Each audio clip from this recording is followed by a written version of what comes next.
पूजा घर में इन तीन चीजों को रखना होता है अशुभ। घर में आती है गरीबी और दरिद्रता, पूरे परिवार का विनाश भी कर देती हैं पूजा घर में रखी हुई ये तीन चीजें। साथ ही माँ लक्ष्मी भी ऐसे घर का त्याग कर देती है। अतः कौन सी है वो तीन चीजें, जानने के लिए वीडियो अंत तक जरूर देखें।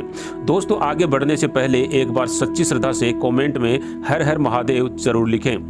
दोस्तों, प्रत्येक मनुष्य अपने घर में एक छोटा सा पूजा घर यानी कि मंदिर अवश्य बनाता है, जिसके अंदर वह अपने प्रिय देवी देवताओं और उनसे जुड़ी हुई महत्वपूर्ण चीजें श्रद्धा भाव के साथ रखता है। वह अपने मंदिर में देवी देवताओं की तस्वीरें या मूर्तियां, पूजा पाठ का सामान इत्यादि चीजों को भी रख देता है। परंतु हमारे शास्त्रों में मंदिर के अंदर कुछ चीजों का रखना जितना फलदायक और शुभ होता है, उतना ही कुछ चीजों का रखना अशुभ और अमंगलदायक होता है।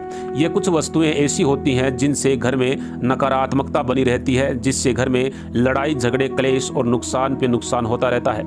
आज हम जानेंगे कि ऐसी कुछ अशुभ चीजों के बारे में जिन्हें कई लोग जाने अनजाने में घर के मंदिर में रख देते हैं। अगर आपके भी मंदिर में ऐसी कोई चीज रखी हुई है तो उन्हें तुरंत हटाकर किसी दूसरे स्थान पर रख दें, लेकिन पूजा घर में भूल से भी ना रखें। लोग ऐसा इसलिए करते हैं क्योंकि उन्हें लगता है कि ये चीजें धार्मिक हैं और इनकी पूजा की जानी चाहिए। भगवान श्री कृष्ण कहते हैं कि कलयुग में मनुष्य कुछ अशुद्ध चीजों को धार्मिक मानकर उनकी पूजा करेंगे, जबकि उन चीजों को शास्त्रों में वर्जित माना गया है। भगवान श्री कृष्ण ने इसकी भविष्यवाणी पहले ही कर दी थी कि कलयुग में मनुष्य अधार्मिक और अशुभ चीजों को भी पूजेगा। तो चलिए जान लेते हैं कि हमें हमारे पूजा घर में कौन सी चीजें रखनी चाहिए और कौन सी नहीं। सबसे पहली चीज है स्वास्तिक। घर के मंदिर में स्वास्तिक अवश्य होना चाहिए, या तो आप इसे रोली से बना लें, क्योंकि स्वास्तिक आपके घर की शक्ति, सुरक्षा, सौभाग्य, समृद्धि और शुभता का प्रतीक माना जाता है। यही मुख्य कारण है कि कोई भी शुभ कार्य होने से पहले स्वास्तिक का चिन्ह अवश्य बनाया जाता है। दूसरी चीज है दोस्तों कलश। भगवान श्री कृष्ण कहते हैं कि कलश सुख, समृद्धि और शांति का प्रतीक है। अपने मंदिर और पूजा स्थान पर रोली, कुमकुम से अष्टदल कमल की आकृति बनाकर उस पर ये मंगल कलश अवश्य रखें। ऐसा करने पर घर में सदैव समृद्धि बनी रहती है और साथ ही सुख, शांति एवं ऐश्वर्य की प्राप्ति होती है। तीसरी चीज है दीपक और धूपदान। भारत की परंपरा मिट्टी से जुड़ी हुई है, इसलिए मंदिर में पारंपरिक मिट्टी का दीपक अवश्य होना चाहिए। अगर आप मिट्टी का दीपक नहीं रख सकते तो धातु के दीपक का उपयोग करें। अगर भगवान में आपकी आस्था अधिक हो तो आप उपला रखकर गुड़ और घी का धूप भी दे सकते हैं। ऐसा करने से घर में सुख शांति बनी रहती है। चौथी चीज है शंख। बहुत ही कम लोग जानते हैं कि शंख की उत्पत्ति समुद्र मंथन के 14 रत्नों के साथ हुई थी। इसी कारण शंख माँ लक्ष्मी को अत्यंत प्रिय है। शंख की ध्वनि से सकारात्मक ऊर्जा का भी संचार होता है, इसलिए मंदिर में शंख अवश्य होना चाहिए। शंख की घर में उपस्थिति से माँ लक्ष्मी जी प्रसन्न रहती हैं और उस घर में कभी भी धन की कमी महसूस नहीं होती। पांचवी चीज है घंटी। मंदिरों में आपने घंटी अवश्य देखी होगी, क्योंकि घंटी को अत्यंत शुभ माना गया है। इसलिए जिस घर के मंदिर में घंटी की आवाज होती है वहां का वातावरण शुद्ध एवं पवित्र होता है।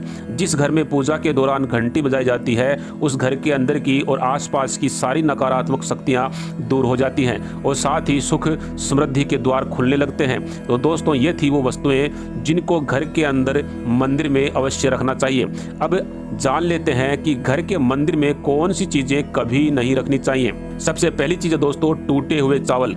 अपने मंदिर में कभी भी टूटे हुए चावल बिल्कुल ना रखें। इसके साथ ही पुराने चढ़ाए हुए फूल अधिक समय तक ना रखें, ये नकारात्मक ऊर्जा फैलाते हैं। ये भी ध्यान रहे कि आप मंदिर में रखने वाले चावलों का इस्तेमाल हल्दी में भिगोकर ही करें, इससे अधिक शुभ परिणाम प्राप्त होते हैं।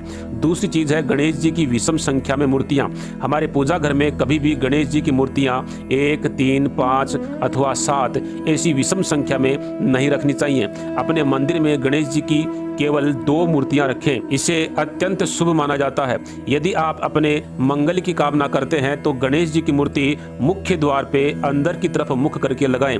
कई लोग यह गलती करते हैं कि मुख्य द्वार पे गणेश जी की मूर्ति बाहर की तरफ मुख करके लगा देते हैं, जिस कारण से उन्हें काफी नुकसान का सामना करना पड़ता है। तीसरी चीज है पूर्वजों की तस्वीरें। यदि आपने अपने घर के मंदिर में अपने पूर्वजों की तस्वीर लगा रखी है तो इन्हें तुरंत हटा दें, क्योंकि वास्तुशास्त्र एवं ज्योतिष शास्त्र के अनुसार घर के मंदिर में मृत परिजनों की तस्वीरें रखने से अशुभ परिणाम प्राप्त होते हैं।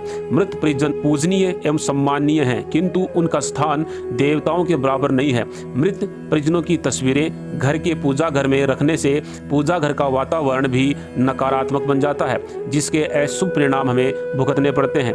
कई लोग साधु संतों की मूर्तियां अथवा साधु संतों की तस्वीरें भी पूजा घर में रख देते हैं, लेकिन ऐसा करना भी अशुभ माना गया है। यदि आप किसी साधु संत को मानते हैं तो उनकी तस्वीर आप दीवार पर लगा सकते हैं, लेकिन पूजा घर में भूल से भी ना रखें। चौथी चीज है भैरव जी और शनि देव की मूर्ति या तस्वीर। घर के मंदिर या पूजा स्थल में भैरव जी की और शनि देव जी और साथ ही काली माता की मूर्ति या फिर तस्वीरें कभी नहीं रखनी चाहिए। इसी के साथ ही माता लक्ष्मी की ऐसी मूर्ति या फोटो जिसमें माता लक्ष्मी खड़ी अवस्था में हो नहीं रखनी चाहिए। माता लक्ष्मी की सदैव ही बैठी हुई मूर्ति या तस्वीर ही होनी चाहिए। और साथ ही मंदिर में खंडित मूर्तियां, टूटा हुआ दीपक, फटी हुई या जली हुई भगवान की फोटो भी नहीं रखनी चाहिए। तो दोस्तों, इस प्रकार से हमें पूजा घर में इन चीज़ों को नहीं रखना चाहिए। अगर ये जानकारी आपको अच्छी लगी हो तो वीडियो को लाइक और शेयर अवश्य करें। साथ ही कमेंट में जय मां लक्ष्मी लिखना बिल्कुल ना भूलें। धन्यवाद।